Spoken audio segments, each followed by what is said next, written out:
नमस्कार, मैं हुसैन रिजवी और अब वक्त है आज के शब्द बाण का। विजयदशमी के मौके पर पीएम मोदी ने राम मंदिर का जिक्र किया। दिल्ली के द्वारका में रावण दहन करने के बाद कहा, जिस मंदिर के लिए हमने कई सदी तक इंतजार किया वो अगले कुछ महीनों में बनकर तैयार होने वाला है। मोदी ने कहा कि अयोध्या में जब भगवान राम का जन्म हुआ तो उस वक्त कई शुभ घटनाएं हुई थीं और आज जब राम मंदिर बनकर तैयार होने वाला है तब भी भारत में कई शुभ घटनाएं हुई हैं। मोदी ने कहा, राम राज्य एक ऐसी परिकल्पना है जहां कोई दुखी ना हो, सबको अपने सपने पूरे करने का हक हो। रामचरितमानस में भी लिखा है, राम काज किने बिनु मोही कहां विश्राम। हमें भगवान राम के विचारों का भारत बनाना है।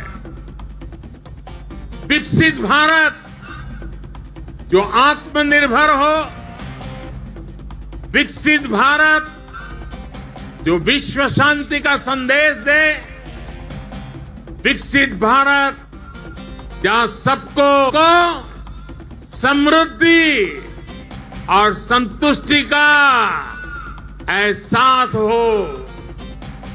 राम राज की परिकल्पना यही है। राम राज बैठे त्रैलोका, हर्षित भये गए सब शोका।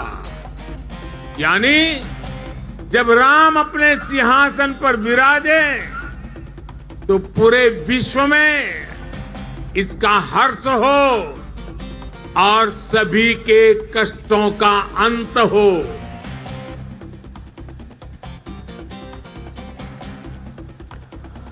संघ प्रमुख मोहन भागवत ने विजयदशमी के दिन बड़ी बात कही। उन्होंने कहा कि जब देश का संविधान बनाया गया तो ओरिजिनल संविधान में भगवान राम की तस्वीर थी। अब अयोध्या में उन्हीं भगवान राम के बाल स्वरूप रामलला का मंदिर बन रहा है। अगले साल 22 जनवरी को जिस दिन अयोध्या में रामलला की प्राण प्रतिष्ठा होगी उस दिन सभी हिंदुओं को अपने घरों के आसपास के मंदिरों में भी राममय माहौल बनाना चाहिए।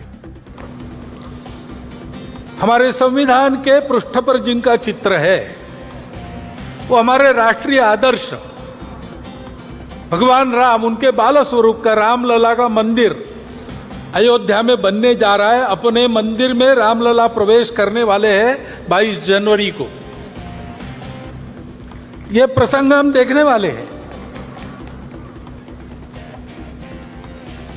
उसमें सब लोग तो आ नहीं सकेंगे, सुरक्षा की बात रहेगी, वहां की व्यवस्थाओं की बात रहेगी। धीरे धीरे बाद में जाएंगे अपनी अपनी सुविधा से। परंतु उस दिन अपने सारे देश में हम अपने अपने जगह अपने छोटे छोटे मंदिरों में ऐसा वातावरण बना सकते हैं। भगवान राम धर्म की मर्यादा के प्रतीक है। समाज में सब लोगों को अपनाने वाले भगवान राम थे। भगवान राम करुणा के प्रतीक है। इन सब बातों को ध्यान में रखते हुए ऐसा आत्मीयता का, सर्वसमावेशकता का, समरसता का, प्रेम का, स्नेह का वातावरण, धार्मिकता का वातावरण सर्व देश में बने, ऐसे छोटे छोटे कार्यक्रम अपने जगह पर तो हम कर ही सकते। इसके बाद आरएसएस चीफ मोहन भागवत ने लोगों को सावधान भी किया। कहा कि हमारे देश में कुछ लोग ऐसे भी हैं जो देश को आगे बढ़ते हुए नहीं देखना चाहते।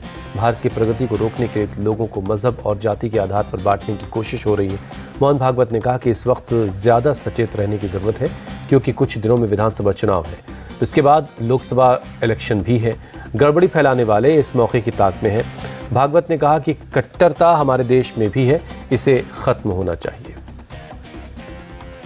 दुनिया में कुछ लोग हैं, भारत में भी कुछ लोग हैं जो नहीं चाहते कि भारत खड़ा हो,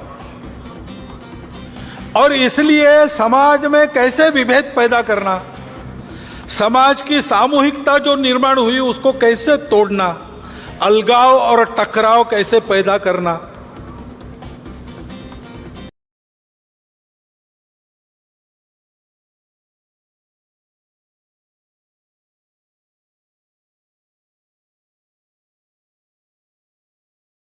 प्रचार चलेगा लोगों को इधर से उधर लाने का, उसमें ये हथकंडे और बढ़ सकते हैं। जहां उद्देश्य नहीं वहां भी उद्देश्य चिपका कर बातें हो सकती है। ध्यान में रखना, चुनाव में मतदान करना हर नागरिक का कर्तव्य है, वो हम सब ने करना चाहिए, मतदान को छोड़ना नहीं चाहिए, वो हमारा राष्ट्रीय कर्तव्य है। नागरिक राष्ट्रीय कर्तव्य करे, इसलिए संघ के स्वयंसेवक काम करेंगे, परंतु वो ऐसी छोटी बातों के आधार पर नहीं करना है। उकसावे में, भड़काऊ बातों से भड़क कर उकसावे में आकर नहीं करना है। मोहन भागवत ने कहा कि कट्टरता हमारे देश में भी है, इसे भी खत्म होनी चाहिए। आरएसएस चीफ ने ऐसा क्यों कहा, इसकी भी वजह है। हमारे देश में कुछ नेता हमास के खिलाफ इजराइल के हमले को मुसलमानों पर जुल्म के तौर पर प्रोजेक्ट कर रहे हैं। इस काम में ओवैसी सबसे आगे हैं। ओवैसी ने हैदराबाद में फ़लस्तीन में मारे गए आम नागरिकों के लिए नमाज पढ़ी, फिर एक रैली में फ़लस्तीन के हक में दुआ की। नारा लगाइए, नारे तकबीर, नारे तकबीर।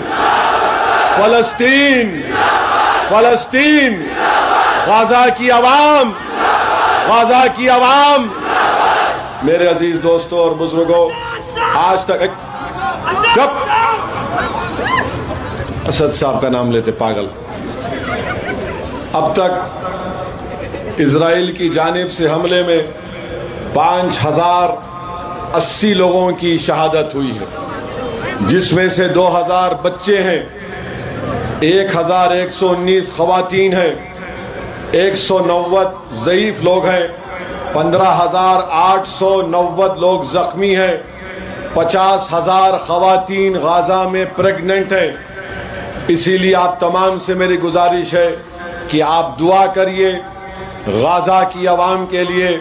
और हम हमारी हुकूमत से इस बात का मुतालबा करते हैं कि जिस तरह 1987 में श्रीलंका में जाफना में जब तमिलियंस पर ये इस तरह का मुहासरा कर लिया गया था, तो भारत की हुकूमत ने प्लेन के जरिए से तमिलियन जो जाफना में फंसे हुए थे उनको खाना तकसीम किया था। इसी तरीके से हम अमेरिका को याद दिलाते हैं, बरतानिया को, फ्रांस को, कि जब दूसरी जंग अजीम 1948 से 1949 मई तक जब बर्लिन पर कब्जा हो रहा था, तो अमेरिका ने सोवियत यूनियन को कहकर एक कॉरिडोर बनाया था ताकि वहां पर बर्लिन के लोगों को खाना मिल सके। ये तमाम चीजें सामने हैं। मैं आपसे अपील कर रहा हूं कि यहां बैठकर गाज़ा की आवाम की तकलीफ को महसूस करिए, फ़लस्तीनियों के लिए दुआ फरमाइए। ओवैसी की रैली में कई मुस्लिम संगठनों के लीडर शामिल हुए। सबने तीखी तकरीरें की, फ़लस्तीनियों के हक में आवाज़ उठाई, इजराइल की सरकार को बुरा भला और बेगुनाहों की हत्यारा करार दिया। कादरिया इंटरनेशनल ऑर्गेनाइजेशन के मौलाना सैयदुल कादरी ने अपनी तकरीर में मुसलमानों को एकजुट होने की बात कही। मौलाना ने कहा कि अगर दुनिया भर के मुसलमान एकजुट रहते तो इजराइल की हिम्मत नहीं थी कि वो गाज़ा पर हमला करता। अगर हम इस इत्तेहाद से रहते, एकजुट रहते, तो ये फलस्तीन पर ये जुल्म ना होता। ये हमारी अपनी गलती, ये हमको तस्लीम करना होगा। और दूसरी तरफ वो लोग जो इंसानी हुकूक की बात करते हैं, ह्यूमन राइट्स की बात करते हैं, अरे कुरान को बेहुरमती की जाती है तो कहते हैं फ्रीडम ऑफ राइट है, फ्रीडम ऑफ एक्सप्रेशन है। अरे यहां पर 10 लाख फलस्तीनियों पर पानी बंद कर दिया गया। वो जो कहते थे कि कुत्ता भी मरा तो मुझे तकलीफ होती है, तो 12 लाख बेघर फलस्तीनियों को देखकर तुम्हें तकलीफ हो रही कि नहीं हो रही है, ये पूछना चाहता हूं मैं।